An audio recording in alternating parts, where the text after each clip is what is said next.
Hello students, this is part 9 of the chapter Introduction to Trigonometry of class 10th Mathematics. In this video lesson, we shall work out some questions based on trigonometric identities. यानी कि जो trigonometric identities है उनको काम में लेकर हम कुछ questions solve कर सकते हैं। और ये जो question होते हैं ये normally proof type के होते हैं। हमें कुछ एक तरह से ये भी आइडेंटिटी होती है, ये कॉम्प्लिकेटेड ट्रिगोनोमेट्रिक आइडेंटिटीज होती है जिनको हमें जो बेसिक ट्रिगोनोमेट्रिक आइडेंटिटीज है उनको काम में लेकर हमें प्रूव करना होता है। तो आज हम जो ट्रिगोनोमेट्रिक आइडेंटिटीज है उनको काम में लेकर ये इस तरह की जो क्वेश्चंस है उनको सोल्व करना सीखेंगे। तो इसमें पहला क्वेश्चन हमने लिया है कि sec a times 1 minus sine a times sec a plus tan a is equal to 1, ये हमें प्रूव करना है। अब प्रूव करने के जो जनरल रूल्स है वो ये है कि जो भी हमें ट्रिगोनोमेट्रिक रेशियो दे रखे होंगे उन सबको यदि हम साइन और कोस में कन्वर्ट कर लें और फिर हम सिंप्लीफाई करें तो हम आसानी से जो है रिजल्ट तक पहुंच जाते हैं। जैसे इसमें जो लेफ्ट हैंड साइड है वो थोड़ा कॉम्प्लिकेटेड भी है, तो इसको हम सिंप्लीफाई करेंगे और अब 1 लाने की कोशिश करेंगे। और इसमें हम जो भी इसमें जैसे सेक ए दे रखा है तो इसको भी हम साइन कोस में कन्वर्ट करेंगे, ये जो सेक है उसको भी साइन कोस में, इधर टेन है उसको भी साइन कोस में कन्वर्ट करेंगे। जो साइन है ऑलरेडी उसको हम एज इट इज रहने देंगे। तो जो लेफ्ट हैंड साइड है वहां से हम शुरू करते हैं और लेफ्ट हैंड साइड में जो भी दे रखा है जैसे सेक ए है उसको हम साइन ए की कोस की टर्म्स में कन्वर्ट कर सकते हैं। तो सेक को लिख देंगे हम 1 अपॉन कोस ए, जो हम लिख सकते हैं। इसी तरह से ये जो 1 माइनस साइन ए इसको एज इट इज रहने देते हैं। और इधर जो यहाँ सेक ए है इसको मैं साइन कोस में कन्वर्ट करूंगा तो सेक ए को 1 अपॉन कोस ए लिख सकता हूँ। इसी तरह से जो टेन ए है यदि मैं उसको साइन और कोस में कन्वर्ट करता हूँ तो ये लिखूंगा मैं साइन ए अपॉन कोस ए। तो इस तरह से जो लेफ्ट हैंड साइड में जो भी दे रखे हैं वो सब साइन और कोस की टर्म्स में एक्सप्रेस हो गया है। अब हमारा फोकस रहेगा इसको सिंप्लीफाई करने में। तो ये तो मैं इसको लिख सकता हूँ 1 माइनस साइन ए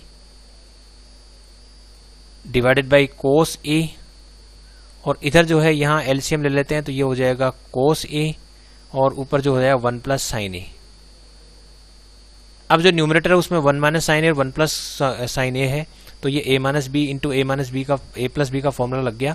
तो यहाँ a square minus b square हो जाएगा तो ये 1 माइनस साइन स्क्वायर ए हो जाएगा। तो 1 माइनस साइन ए और 1 प्लस साइन ए हो जाएगा 1 स्क्वायर माइनस साइन स्क्वायर ए।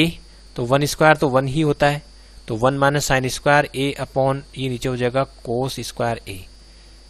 अब हम जानते हैं कि जो 1 माइनस साइन स्क्वायर ए है ये पूरा एंटायर एक्सप्रेशन ये कोस स्क्वायर ए होता है। और ये क्यों होता है? क्योंकि साइन स्क्वायर ए और कोस स्क्वायर ए है, इनका जो सम है वो 1 होता है। तो इसके बेसिस पर यदि मैं देखूं तो cos square a will be equal to 1 minus sine square a. तो ये जो रिजल्ट है इस रिजल्ट को हम यहाँ काम में ले सकते हैं कि जहां पर भी 1 माइनस साइन स्क्वायर ए है, ये जहां पर भी 1 माइनस साइन स्क्वायर ए है, ये 1 माइनस साइन स्क्वायर ए है, उसकी जगह में कोस स्क्वायर ए लिख सकता हूं। तो ये 1 माइनस साइन स्क्वायर ए है उसकी जगह में कोस स्क्वायर ए लिख दिया अपॉन यहाँ कोस स्क्वायर ए पहले से है तो कोस स्क्वायर ए अपॉन कोस स्क्वायर ए 1 हो गया और 1 ही राइट हैंड साइड है। तो एक तरीका तो ये रहा सिंपल तरीका जिसमें हम जो भी ट्रिगोनोमेट्रिक रेशियो है उनको साइन और कोस में कन्वर्ट कर ले और फिर हम सिंप्लीफाई कर ले और आंसर तक पहुंच जाए। दूसरा क्वेश्चन लेते हैं। यहाँ देखिए इस क्वेश्चन में लेफ्ट हैंड साइड और राइट हैंड साइड दोनों ही एक्सप्रेशन कॉम्प्लिकेटेड जैसे हैं, तो हम लेफ्ट हैंड साइड और राइट हैंड साइड दोनों को ही हम सिंप्लीफाई करेंगे और देखेंगे कि जो simplified expression left hand side और राइट हैंड साइड का क्या होता है। तो सबसे पहले हम लेफ्ट हैंड साइड को सिंप्लीफाई कर लेते हैं। सभी जितने भी ट्रिगोनोमेट्रिक रेशियो है उनको साइन और कोस की टर्म्स में एक्सप्रेस करेंगे। तो कोट ए है उसको मैं लिख सकता हूँ कोस ए डिवाइडेड बाई साइन ए, और ये जो कोस ए है इसको हम एज इट इज लेने देंगे, एज इट इज हो गया। फिर डिवाइडेड बाई यहाँ पर कोट ए है उसको लिख देते हैं कोस ए अपॉन साइन ए, और यहाँ कोस ए एज इट इज है इसको एज इट इज रहने देते हैं। अब इसमें हम देख रहे हैं कोस ए यहाँ न्यूमरेटर में कॉमन आ रहा है तो ये हो जाएगा 1 अपॉन साइन ए माइनस 1, और यहाँ डिनोमिनेटर में भी कोस ए कॉमन आ रहा है तो यहाँ हो रहा है ये 1 अपॉन साइन ए प्लस 1। अब यहाँ पर हम कोस ए को कैंसिल आउट कर सकते हैं और इसके अलावा अब जो राइट हैंड साइड है उसको हम ध्यान से देख रहे हैं, तो ये कोसेक ए माइनस 1 हो रहा है, जो यहाँ पर 1/sin a को मैं कोसेक ए लिख सकता हूँ, क्योंकि 1/sin a जो होता है वो कोसेक ए होता है। तो इसको मैं लिख सकता हूँ कोसेक ए, और ये -1 हो गया, और इसको भी मैं कोसेक ए लिख सकता हूँ, तो ये हो गया कोसेक ए प्लस 1, तो जो आपके राइट हैंड साइड है। तो इस तरह से हम आसानी से रिजल्ट तक पहुँच जाते हैं। तो ये भी जो तरीका है मैं समझता हूँ आपके समझ में आ गया होगा। इसके अलावा अब एक और क्वेश्चन लेते हैं। इसमें हमें ये प्रूव करना है कि sin theta minus cos theta plus 1 और upon sin theta plus cos theta minus 1 जो है वो 1/sec theta minus tan theta के इक्वल है। और इसमें हमें इस आइडेंटिटी को काम में लेना है, जो sec square theta is equal to 1 + tan square theta. तो इसमें रेस्ट्रिक्शन ये है कि हमें इस क्वेश्चन को इस आइडेंटिटी की मदद से ही सॉल्व करना है। तो चलिए शुरू करते हैं। तो इस क्वेश्चन को हम नेक्स्ट पेज पर ले लेते हैं। जो हमें प्रूव करना है उसको मैं नेक्स्ट पेज पर ले लेता हूँ। ये हमें प्रूव करना है। तो इसका जो लेफ्ट हैंड साइड है वहाँ से शुरू करते हैं हम। तो लेफ्ट हैंड साइड है जो भी दे रखी है उसको मैं फिर से लिख देता हूँ, sin theta minus cos theta plus 1 और अपॉन में है sin theta plus cos theta minus 1। अब हम क्या करते हैं, चूंकि हमें जो आइडेंटिटी काम में लेनी है वो आइडेंटिटी है sec square theta is equal to 1 + tan square theta. अब इसमें sec थीटा और tan थीटा में होनी चाहिए, तभी वो आइडेंटिटी काम आ पाएगी। तो हम क्या करते हैं, जो न्यूमरेटर है इसको भी cos थीटा से डिवाइड कर देते हैं, और जो डिनोमिनेटर है उसको भी cos थीटा से डिवाइड कर देते हैं। तो न्यूमरेटर और डिनोमिनेटर दोनों को जब हम cos थीटा से डिवाइड कर देंगे तो देखते हैं क्या आता है।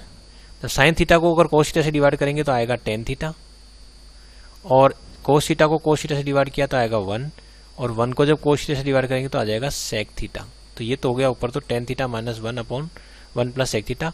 इसलिए sin theta divide by cos theta हो गया tan थीटा, और cos theta divided by cos theta हो गया 1, और 1/cos थीटा हो गया sec थीटा। तो यहाँ तक तो हम पहुँच गए हैं। अब जो हमें लाना है वो है sec theta minus tan theta, और जो आइडेंटिटी हमें काम में लेनी है वो आइडेंटिटी मैं यहाँ लिख लेता हूँ।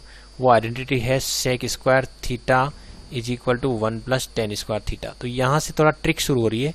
हम क्या करेंगे, जो 1 है उस 1 को रिप्लेस कर सकते हैं sec square theta minus tan square theta से।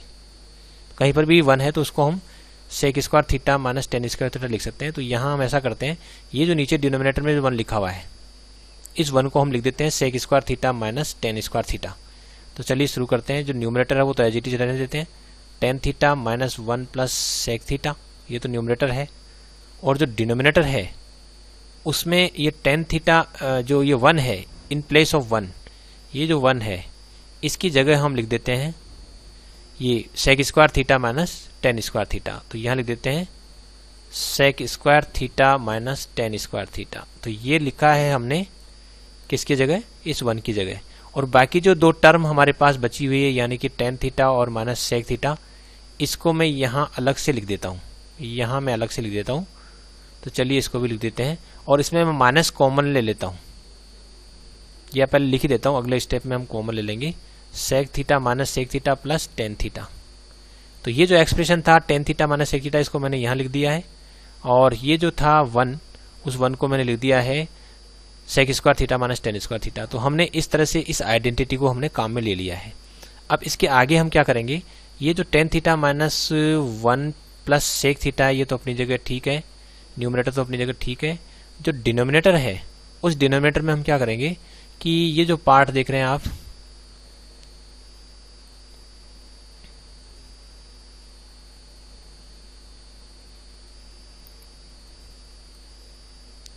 ये जो डिनोमिनेटर में sec square theta minus tan square theta है इसको मैं लिख सकता हूँ sec theta minus tan theta, एक ब्रैकेट में, एक में लिख दूंगा sec theta plus tan theta, जो कि हम कर सकते हैं। और इधर जो इसमें से मैं माइनस कॉमन ले लेता हूँ। ये जो पार्ट देख रहे हैं, ये जो पार्ट हमने अभी तक किया है वो तो इस वाले पार्ट को हमने सॉल्व किया है, यहाँ तक का जो हिस्सा है वो इसका है। इसके अलावा जो बचा हुआ हिस्सा है वो फिर अलग कलर का है, तो उसको मैं यहाँ अलग कलर से हाईलाइट कर देता हूँ। और ये हमारे पास है, ठीक है। तो यहाँ मैं लिख देता हूँ, यहाँ पर माइनस कॉमन लेने के बाद जो बचेगा वो हो गया sec theta minus tan theta, यहाँ तक हो गया है। तो ये हमने यहाँ तक लिख दिया है। इसके बाद जो है इसमें हम देख रहे हैं यहाँ sec theta minus tan theta common आ जाएगा, क्योंकि इस टर्म में देखें तो sec theta minus tan theta दोनों में ही है, तो उसको हम कॉमन ले लेते हैं। और जो न्यूमरेटर है वो एज इट इज रहेगा, tan theta minus one plus sec theta, ये न्यूमरेटर है। और जो डिनोमिनेटर है उसमें हम sec theta minus tan theta common आ रहा है, तो ये sec theta minus tan theta जब कॉमन आ गया तो हम देखते हैं क्या बचता है। Sec theta minus tan theta यदि कॉमन आ जाता है तो आप देख रहे हैं ये वाला पार्ट जो है ये तो इसमें भी है और इसमें भी है, तो ये तो कॉमन में आ गया। और जो बचा हुआ हिस्सा है उसको हम थोड़ा अलग से शो कर देते हैं, तो ये वाला हिस्सा बचा यहाँ पर और यहाँ वन बचेगा, तो इसको मैं लिख देता हूँ। तो यहाँ जो बचा वो तो हुआ है sec theta plus tan theta, और यहाँ बचा माइनस वन। अब हम यदि न्यूमरेटर और डिनोमिनेटर को ध्यान से देखें तो ये जो पार्ट देख रहे हैं tan theta minus one plus sec theta, और यहाँ जो sec theta plus tan theta minus one, ये दोनों एक जैसे हैं। यानी कि यदि मैं हाईलाइट करूँ तो ये वाला जो पार्ट है, this part is equal to this part, both are same, so they cancel out. हम इनको कैंसिल आउट कर सकते हैं, यानी ये पूरा पार्ट है और ये जो पार्ट है पूरा कैंसिल आउट हो रहा है, क्योंकि दोनों बिल्कुल एक जैसे हैं। तो यहाँ हो गया वन टाइम, तो ये हो जाएगा one upon sec theta minus tan theta. तो हमने यहाँ से शुरू किया था, देखिए यहाँ से शुरू किया था लेफ्ट हैंड साइड से, और यहाँ से शुरू करते हुए सोल्व करते हुए पहुँच रहे हैं हम यहाँ तक। तो लेफ्ट हैंड साइड से शुरू किया और हम जो है ये राइट हैंड साइड का जो पार्ट है वहाँ तक हम पहुँच रहे हैं, तो ये राइट हैंड साइड आ गई है, हैंस प्रूव्ड हो जाता है। तो इस तरह से ट्रिगोनोमेट्रिक आइडेंटिटी को काम में लेकर हमने इस क्वेश्चन को भी प्रूव कर लिया है।